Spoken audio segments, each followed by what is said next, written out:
Amis de TV Liberté, bonjour, rebonjour. Dans cette séquence Je lis donc je suis, nous recevons ce matin Grégoire Tonnat, qui est un chercheur d'un genre particulier. Après nous avoir fait une petite histoire du ticket de métro parisien, un format très joli à l'italienne, il nous offre un tout petit livre sur un sujet immense, le petit quiz de la Grande Guerre. C'est aux éditions Pierre de Taillac. Pierre de Taillac. Les 100 questions-réponses pour le centenaire de la guerre 14-18. Pouvez-vous nous dire comment est né votre grand intérêt pour cette période, Grégoire Tonnat? Alors moi je ne suis, d'abord merci de me recevoir à nouveau, moi je ne suis pas historien professionnel, mais je suis un passionné d'histoire depuis toujours, depuis que je suis enfant, donc ça c'est un premier point. Donc j'ai évidemment énormément lu sur la Première et la Seconde Guerre mondiale, sur l'histoire de la France en général. Voilà, je me suis aperçu que dans mon entourage proche, beaucoup de gens d'un niveau plutôt normal et évolué, cultivé, avaient perdu les repères basiques sur des événements majeurs comme sur la Grande Guerre, mais sur d'autres événements. Et qui, moi, baignant et lisant en permanence sur ce sujet-là, je me dis, mais c'est quand même, on est face à un événement majeur. La Grande Guerre, la guerre de 14, c'est la matrice du XXe siècle. 114 et le traité de Versailles, on n'aurait pas eu la Seconde Guerre mondiale et tout ce qui s'ensuit. Voilà. Et donc, je me disais, je n'aurais pas la prétention, ni le savoir, ni la connaissance pour faire un énième livre sur la Grande Guerre, parce que j'avais envie de partager ça, mais prenons le contre-pied, faisons quelque chose de léger, surtout pas un livre d'histoire, mais un livre qui dans les codes de lecture d'aujourd'hui, vous savez comme moi qu'on lit malheureusement de moins en moins, qu'on est sur des formats de lecture de plus en plus courts, et que pour arriver à intéresser les gens, il faut les capter peut-être par ce biais-là, pour leur donner envie d'aller après plus loin. Ce livre n'est pas un livre d'histoire, c'est un livre qui est destiné à redonner quelques éléments clés, mais qui font donc 100 questions-réponses qui font sens parce que ces 100 questions mis bout à bout font un petit tableau et avec l'idée derrière aux gens d'aller plus loin puisqu'il y a derrière évidemment une chronologie pour resituer les choses dans le temps, mais une sélection des incontournables, des livres, des films, des documentaires et puis des lieux, parce que j'ai fait cette visite il y a quelques années, mais quand vous allez sur le champ de bataille de Verdun, vous n'avez pas besoin d'avoir de mots pour comprendre que vous êtes dans un endroit qui est quand même très particulier. La terre, aujourd'hui, 100 ans après, presque 100 ans, puisque Verdun c'est 1916, elle est meurtrie. Le sol n'est pas normal, l'endroit n'est pas normal. Et ça a une vertu pédagogique énorme. L'ossuaire de Douaumont, avec les restes de soldats dont on n'a pas les noms, on a que les os, etc. Enfin, voilà. Donc mon idée, c'était, et en plus, j'étais présent au salon du livre d'histoire de Blois il y a quelques mois, enfin en fin d'année dernière. Il y a eu, j'étais avec mon éditeur, on a fait le tour du salon, il y a presque 200 livres qui sortent sur le sujet, faits par des gens brillants, intelligents, intéressants, etc. Et puis aussi des ratés. Mais ça nous a conforté dans notre idée qui était déjà lancée, qu'on avait pris un petit contre-pied et que nous, notre idée, c'était de toucher un public large, qui finalement touche beaucoup, beaucoup de monde. Nous sommes tous, vous, moi, quelque part des fils, petits-fils de poilus à qui on doit beaucoup de choses. Cet événement historique, c'est quand même l'événement majeur du XXe siècle pour nous. 1 400 000 morts, faut-il le rappeler, mais 1 400 000 morts, quand on a dit ça, en fait, on n'a rien dit. C'est environ 800 morts par jour, 800 soldats français par jour qui meurent, avec des pics. Le pire jour de l'histoire de l'armée française, c'est le 22 août 14, où nous perdons plus de 27 000 hommes.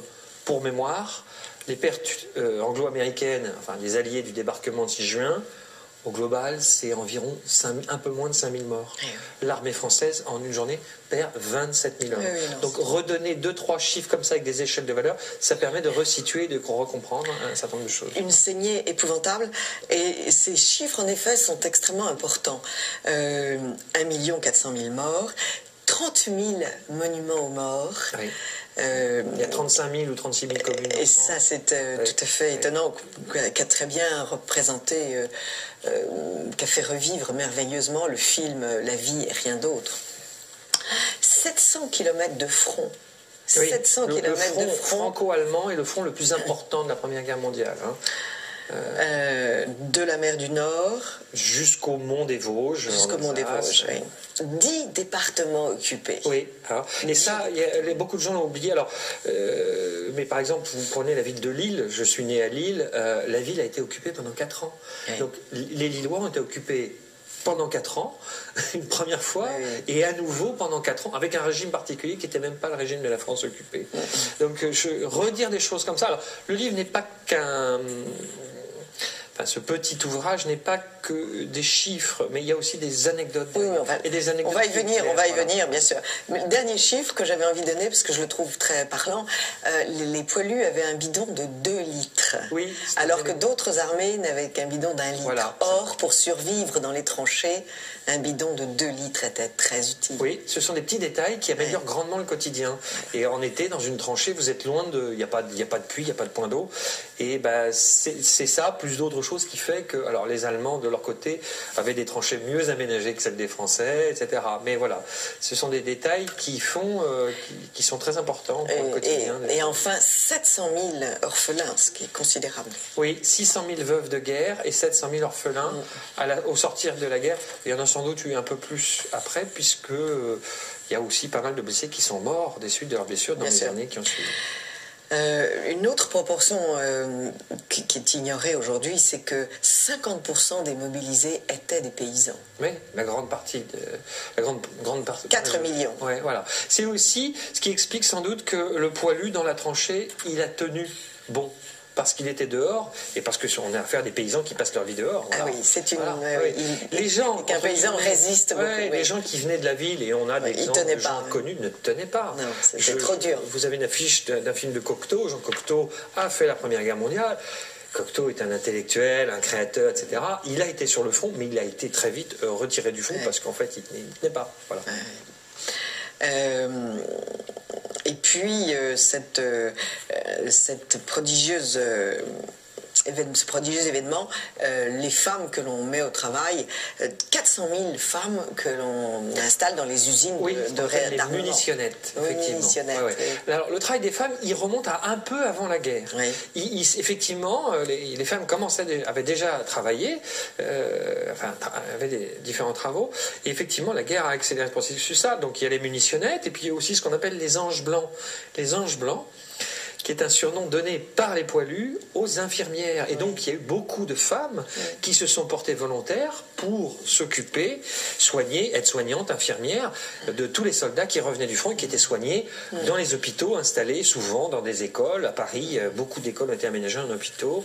Voilà. Et donc, parce qu'elles avaient une tenue blanche, on leur donnait cette image, ce nom d'ange blanc. Voilà. Alors, on apprend que le premier combat aérien a eu lieu le 5 octobre en 1914, voilà, entre 2 biplans, et que c'est... Ce sont les Français qui ont gagné. Ce sont les Français qui ont gagné. La guerre de 14, elle voit apparaître beaucoup de choses nouvelles, beaucoup d'inventions, donc l'aviation, et puis aussi les chars qui seront décisifs dans les offensives. Les chars, voilà, qui aideront effectivement à l'arrivée de la technologie. En fait, la technologie va figer en fait le front parce que c'est une guerre d'obus en fait. Il y a peu de morts par balle. La grande majorité des tués et des blessés, ce sont les obus. Donc c'est l'amélioration de l'arme artillerie qui fait que et qui fige le front. On se protège, c'est pour ça qu'on creuse des tranchées, parce que la mitrailleuse ne permet plus un assaut, elle fauche très vite, et puis après on s'envoie des obus. Et ce n'est qu'en 18, l'arrivée du char d'assaut, qui est arrivé un peu avant, mais qui s'est amélioré. Puis il y a une autre terrible invention, c'est celle du gaz hypérite. La guerre des gaz, c'est terrible. Hypérite, on l'appelle comme ça parce qu'il a été utilisé à côté Ypres, de la ville d'Ypres en Belgique, qui est à la frontière. Gaz de combat, 5000 soldats français, environ 5000 morts en une heure. En quelques heures. On est effarés. On est effarés. Les récits des premières attaques au gaz sont hallucinantes. C'est-à-dire que personne ne comprend, et évidemment ils ne sont pas équipés, et le front est percé à ce moment-là. Sauf que c'est une arme à double tranchant, puisque elle s'est retournée contre les Allemands, et que le vent... voilà, et on ne peut pas combattre. Donc on ne peut pas mener une offensive réelle en chargeant avec un masque à gaz.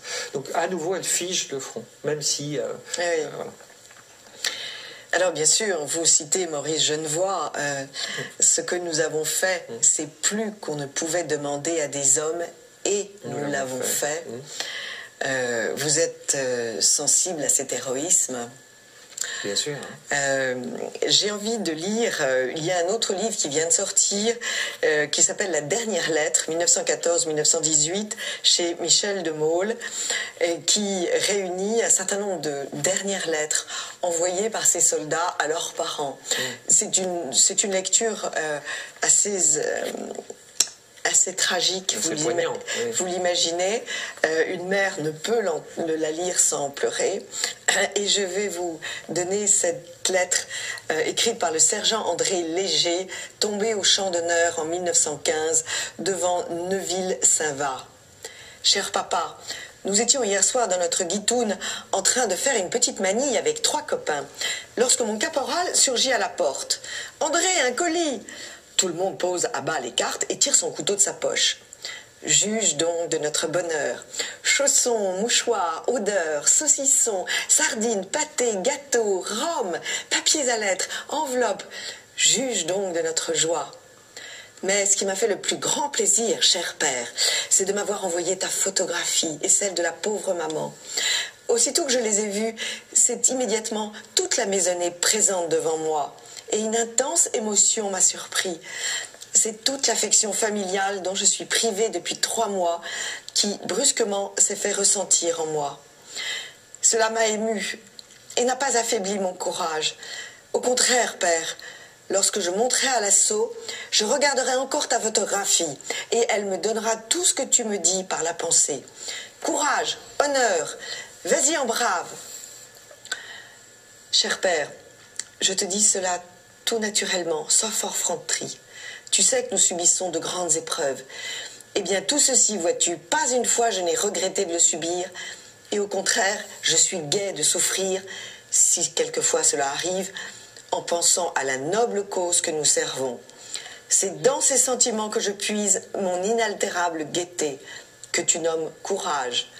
Oui, je veux toujours être gai, faire tous les sacrifices nécessaires avec bonne humeur, et si je reviens, car j'en ai le bon espoir, je pourrais dire « Je n'ai jamais rien regretté à la patrie ». On est ébloui de ce texte. Bah bien sûr.